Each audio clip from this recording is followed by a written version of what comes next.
Good morning students, मैं सोना Karnal, class 6 subject civics social and political life book जो है आपकी, चैप्टर नंबर 3 हम पढ़ रहे हैं व्हाट इज़ गवर्नमेंट। तो इसमें हमने कल पढ़ा था लॉज एंड द गवर्नमेंट, पढ़े थे कि कानून जो है वो क्यों ज़रूरी है। तो आज हमने पढ़ना है इसमें टाइप्स ऑफ गवर्नमेंट, कि गवर्नमेंट जो है वो कितने टाइप्स की होती है। तो ये आपके है बुक पेज नंबर 31 में। बुक पेज नंबर 31 में हम स्टार्ट करते हैं टाइप्स ऑफ गवर्नमेंट, कि कितने तरह की होती है government. Who gives the government this power to make decisions and enforce laws. कभी आपने सोचा कि गवर्नमेंट जो हमारे लिए काम करती है उसको ये पावर कौन देता है, उसको कौन ये पावर देता है कि वो डिसीज़न ले हमारे लिए और हमारे लिए कानून बनाए। ठीक है, कि किसने उसको ये ऑर्डर दिया, गवर्नमेंट को काम करने के लिए किसने बोला कि वो हमारे लिए डिसीज़न ले, कि गवर्नमेंट को किसने ये दी ताकत ये। The answer to this question depends on the type of government there is in the country. इस क्वेश्चन का आंसर ये है कि हम क्वेश्चन ये है कि किसने गवर्नमेंट को बोला है ये सब काम करने के लिए। तो ये आंसर है कि उस पर डिपेंड करता है कि किस तरह की गवर्नमेंट है कंट्री में। ठीक है, कि ये उस बात पर डिपेंड करता है कि पर्टिकुलर कंट्री में किस तरह की गवर्नमेंट है।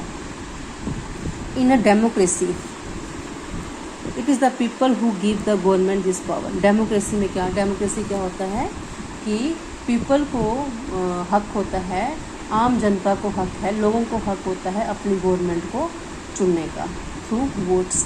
बच्चों आपको पता है हम सब वोट डालते हैं। वोट्स क्यों डालते हैं कि हम अपनी मर्ज़ी से कोई लीडर चुनना चाहें उसको हम वोट देते हैं। ठीक है, फिर वो लीडर जो है हमारे वेलफेयर के लिए काम करता है, उसे हम कहते हैं डेमोक्रेसी। ठीक है, in a democracy it is the people who give that government this power. Democracy government है, हम टाइप्स ऑफ गवर्नमेंट पढ़ रहे हैं ना, तो एक गवर्नमेंट आ गई डेमोक्रेटिक गवर्नमेंट। तो डेमोक्रेसी जो हमें है जो है उसमें लोग जो होते हैं वो गवर्नमेंट को ये पावर देते हैं कि वो हमारे लिए काम करें। They do this through elections in which they vote for particular persons and elect them. कैसे देते हैं पावर वो गवर्नमेंट को, वो क्या करते हैं इलेक्शंस में हिस्सा लेते हैं। जो लोग हैं, जो हम लोग जो हैं वो इलेक्शंस में हिस्सा लेते हैं और वोट डालते हैं अपने पर्टिकुलर पर्सन को जिसको हमने चुनना है और उसको हम चुनते हैं। Once elected these persons form the government. फिर जो चुना जाता है इंसान, जो आदमी चुना जिसको हम चुनना चाहते हैं, हम वोट डालते हैं, जिसको ज़्यादा वोट आए होते हैं वो बंदा जो है वो इंसान जो है वो क्या करता है गवर्नमेंट बनाता है। In a democracy the government has to explain its actions and defend its decision to the.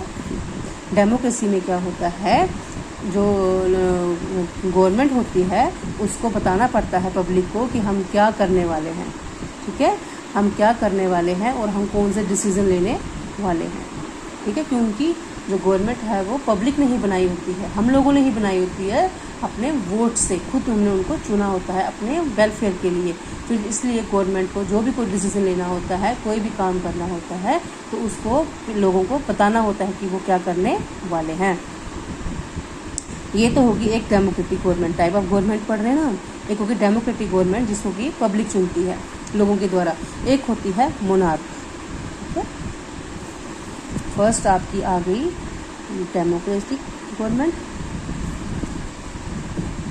Next आपकी आ गई monarch. Another form of government is monarch. The monarch king और क्वीन। मोनार्क मीन्स कोई king या कोई queen, राजा या रानी, has the power to make decisions and run the government.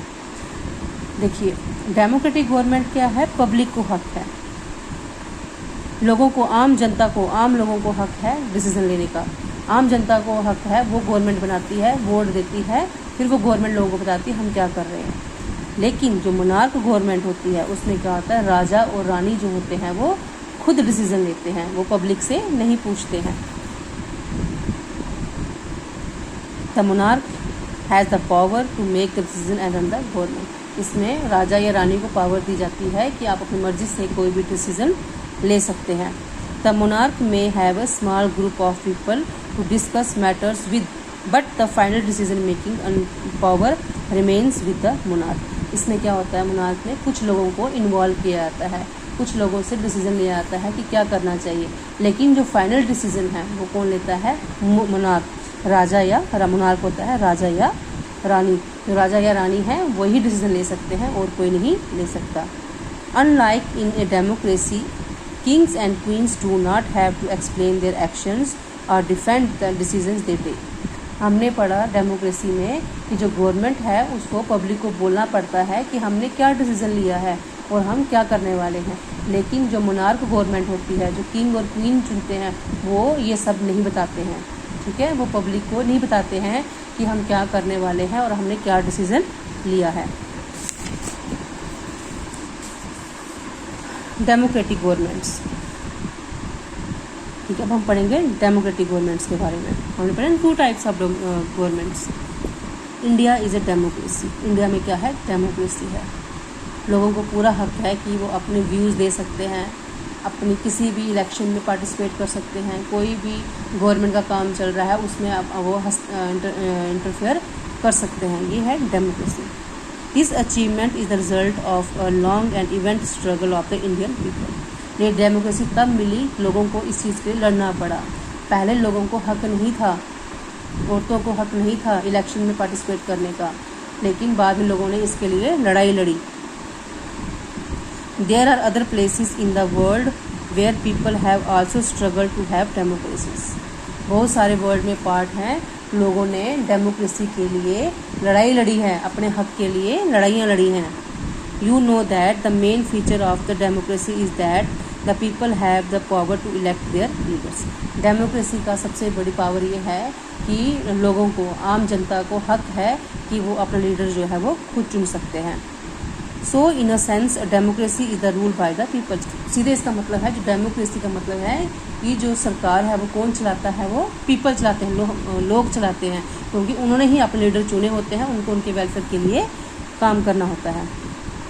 The basic idea is that people rules themselves by participating in the making of this rules. Means कि लोग जो rules वगैरह गवर्नमेंट जो बनाती है, इसमें जो पब्लिक होती है उसका भी उसमें हाथ होता है, उनसे पूछ के ही सब कुछ किया जाता है। Democratic governments in our times are usually referred to as representative democracies. In representative democracies people do not participate directly but instead choose their representatives through an election process. इसमें क्या होता है, देखिए गवर्नमेंट में क्या होता है, इसमें पब्लिक जो है वो सीधे जाके गवर्नमेंट आगे बात नहीं करती है, वो अपने रिप्रेजेंटेटिव चुनते हैं। जैसे हम गांव हैं, अपने हम क्या चुनते हैं, वार्ड मेंबर चुनते हैं हम लोग, ठीक है, वार्ड मेंबर चुनते हैं हम लोग, ताकि वो हमारी जो प्रॉब्लम्स हैं वो सरपंच तक पहुंचाएं, ठीक है।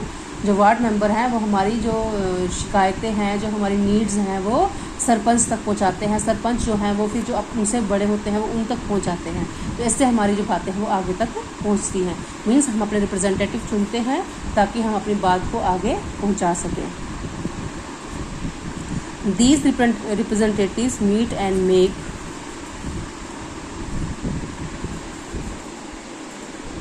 for their entire population. जो रिप्रेजेंटेटिव्स हैं फिर वो डिसीज़न लेते हैं और फिर वो अपनी पूरी पॉपुलेशन के लिए डिसीज़न लेते हैं।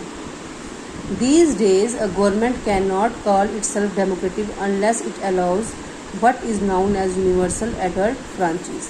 This means that all adults in the country are allowed to vote. जितने भी एडल्ट 18 साल से ऊपर जितने भी हैं उन सबको हक है, चाहे वो मैन है या वुमेन है, औरत है या मर्द है, 18 साल से ऊपर सबको हक है कि वो वोट डाल सकता है। But it was not always like this, लेकिन ऐसा होता नहीं जितना जैसा हमें दिखता है। Can you believe that there was a time when government did not allow women and the poor to participate in elections. पहले ऐसा नहीं था, आज तो सबको हक है, चाहे वो गरीब है, अमीर है, औरत है या मर्द है, कि वो वोट डाल सकता है। लेकिन पहले कैसे ऐसे होता था कि औरतों को, ठीक है, वुमेन्स को, और जो गरीब होता था वो इलेक्शन में पार्टिसिपेट नहीं कर सकता था। In their earliest forms governments allowed only men who owned property and were educated to vote. पहले क्या होता था कि सिर्फ मर्दों को, और उन मर्दों को जो कि पढ़े लिखे होते थे या तो उनकी अपनी प्रॉपर्टी होती थी, अमीर होते थे, उनको हक होता था वोट डालने का। This meant that women, the poor, the propertyless and the uneducated were not allowed to vote. इसका मतलब औरतों को और जो अनपढ़ होते, जो पढ़े लिखे नहीं होते थे, और ऐसे लोग जिनकी अपनी प्रॉपर्टी नहीं होती थी, अपनी ज़मीन, अपना घर नहीं होता था, उन लोगों को वोट डालने का हक नहीं होता था। The country was governed by the rules and regulation that these few man made. जब कंट्री पे किसका कब्जा होता था, कुछ पढ़े लिखे लोग और ज़मींदार लोग जो होते थे वही को गवर्नमेंट चुन लेते थे, क्योंकि औरतों को और गरीबों को हक नहीं होता था वोट डालने का।